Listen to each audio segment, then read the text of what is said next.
বন্ধুরা সবাইকে আসসালামু আলাইকুম। আরো একটি নতুন ভিডিওতে আপনাদেরকে স্বাগতম। তো আমরা অনেক সময় অনেক ভিডিওতে বলি যে আপনার খামারের ম্যানেজমেন্ট যদি ঠিক থাকে সেক্ষেত্রে আপনি লাভবান হবেন বা আপনার দ্রুত সফলতার মুখ দেখবেন।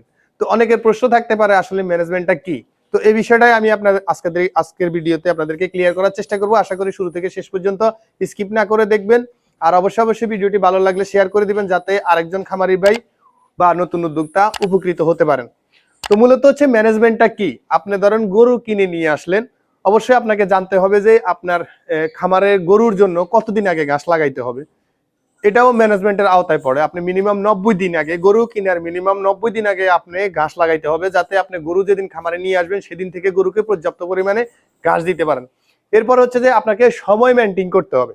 যেমন হচ্ছে যে আপনি কখন সকালবেলা ধরেন কখন কাজ শুরু করবেন। ধরেন আজকে 6টায় শুরু করছেন, কালকেও 6টায় শুরু করবেন, পরশুও 6টায় করবেন, মানে রেগুলার 6টায় শুরু করবেন। তাও এটাও ম্যানেজমেন্টের আওতায় পড়ে। এরপরে হচ্ছে যে আপনি কখন গরুর ফ্লোর পরিষ্কার করবেন, ফ্লোর ধুবেন। এরপর হচ্ছে যে কখন গরুকে খাবার দিবেন। প্রত্যেক দিন গরুকে টাইম মেনটেন করে খাবার দিতে হবে। প্রত্যেক দিন গরুকে প্রত্যেক বেলা প্রত্যেকটা জিনিস মেপে দিতে হবে। এখন হচ্ছে যে আপনি দানাদার খাবার ওর বডি ওয়েট অনুযায়ী মেপে দিতে হবে। অবশ্যই ওর দুধের প্রোডাকশন অনুযায়ী তাকে অবশ্যই তার দানাদার খাবার ঘাস প্রোভাইড করতে হবে। এরপরে হচ্ছে যে আরেকটা বিষয় মনে রাখতে হবে যে আপনি দুধ দোহানোর টাইমটা, যেমন কি আজকে ধরেন আপনার খামারে ধরে নিলাম যে 3টা গাভী আছে, 3টা গাভী ধরেন আজকে 1 নাম্বার গাভী দুধ দোহন শুরু করছেন সকালবেলা, প্রথমে 1 নাম্বার গাভী, কালকেও 1 নাম্বার গাভী থেকে শুরু করবেন। এগুলোও ম্যানেজমেন্টের আওতায় পড়ে। এরপরে হচ্ছে যে আপনাকে কতদিন পরে, মানে গাভী বাছুর দেওয়ার কতদিন পরে ওকে কৃমির ডোজ করাইতে হবে।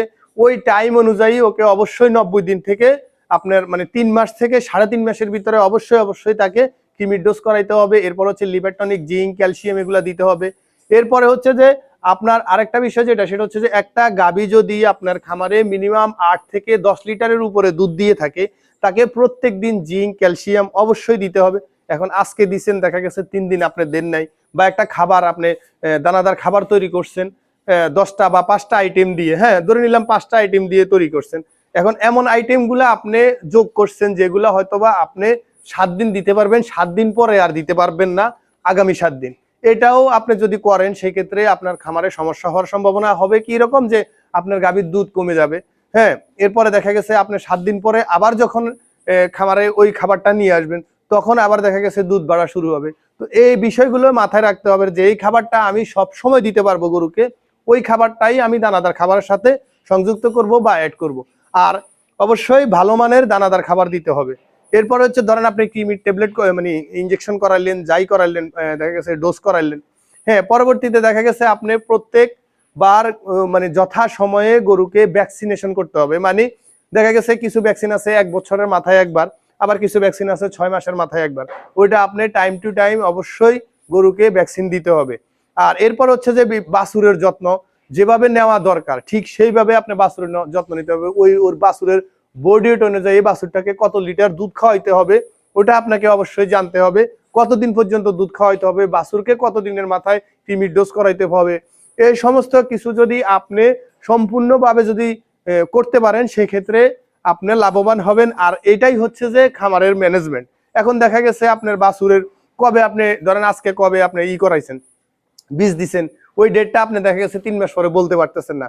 অবশ্যই এটা আপনাকে খাতায় নোট করে রাখতে হবে। আপনার গাভীর প্রত্যেকটা মানে প্রত্যেকটা রেকর্ড, যেমন কি দুধের রেকর্ড কত তারে মানে এই পর্যন্ত আপনার খামারে কয়বার সে বাছুর দিছে, কখন কি বাছুর দিছে, এইগুলা সমস্ত কিছু আপনাকে অবশ্যই রেকর্ড রাখতে হবে। আর এটাই হচ্ছে যে খামার ম্যানেজমেন্ট। এই যে শুধু খামারের ভিতরে যে আপনি ম্যানেজমেন্ট করবেন সেটা না, আপনি আপনার ঘাস কতদিন পরে আপনার ঘাস কাটা উচিত। এরপর হচ্ছে যে ঘাস কাটার কতদিন পরে ঘাসে কীটনাশক দিতে হবে, ঘাস মানে ধরেন আগাছা মরার জন্য। এরপর হচ্ছে যে ঘাস কাটার কতদিন পরে ঘাসে আপনি সার দিতে হবে, কতদিন পরে সেচ দিতে হবে। এই বিষয়গুলা টোটালি আপনি যদি সঠিকভাবে ম্যানেজমেন্ট করতে পারবেন বা সঠিকভাবে করাটাই হচ্ছে যে ম্যানেজমেন্ট। ওই ম্যানেজমেন্ট যদি আপনি সঠিকভাবে করতে পারেন সেই ক্ষেত্রে আমি মনে করি যে আপনি খামার করে অবশ্যই লাভবান হবেন। আর আশা করি এই পর্যন্ত দেখে থাকলে ম্যানেজমেন্টটা কি আসলে আমি আপনাদেরকে বুঝাইতে পারছি। একেবারে গরুর গোসল থেকে শুরু করে সবকিছুই টাইম টু টাইম, মোট কথা এটাই কথা। আর অনেকেই দেখবেন যে জানেন যে 3টা গরু পালন করতে সে হাঁপিয়ে যাচ্ছে, মানে তার একটা বাংলা কথা যেভাবে বলে তার লুঙ্গির গুছি খুলে যাচ্ছে আর কি, যেটাকে বলে। কিন্তু আবার দেখেন একটা লোক 10টা গরু পালন করতেছে, তার কাছে কাজই মনে হচ্ছে না। তো আপনি যদি সঠিক সময় সঠিক কাজটা করেন, সঠিকভাবে ম্যানেজমেন্ট করতে পারেন, আপনি একা যদি 10টা গরু পালন করেন আপনার জন্য কোনো বিষয় হবে না। তো এই পর্যন্ত ভিডিওটি দেখে থাকলে আশা করি যে বুঝতে পারছেন যে খামার ম্যানেজমেন্টটা আসলেই কি। তো যদি আপনার উপকার হয়ে থাকে বা কিছু না কিছু যদি আপনি শিখে থাকেন, অবশ্যই আরেকজন যাতে বুঝতে পারে বিষয়টা, সেজন্য ভিডিওটাকে অবশ্যই অবশ্যই শেয়ার করে দিবেন। আর যদি ফেসবুক পেজে নতুন হয়ে থাকেন অবশ্যই অবশ্যই ফলো করে দিবেন। ভাই আপনারা ফলো করতে কেন যে কৃপণতা করেন এটাই বুঝি না। অবশ্যই আপনারা যদি ইউটিউব থেকে দেখে থাকেন চ্যানেলটাকে অবশ্যই সাবস্ক্রাইব করে বেল আইকনটি বাজিয়ে দিবেন। দেখা হবে অন্য কোনো ভিডিওতে অন্য কোনো বিষয় নিয়ে। আজকের মতো এখানে বিদায়। আসসালামু আলাইকুম ওয়া রাহমাতুল্লাহি ওয়া বারাকাতুহু।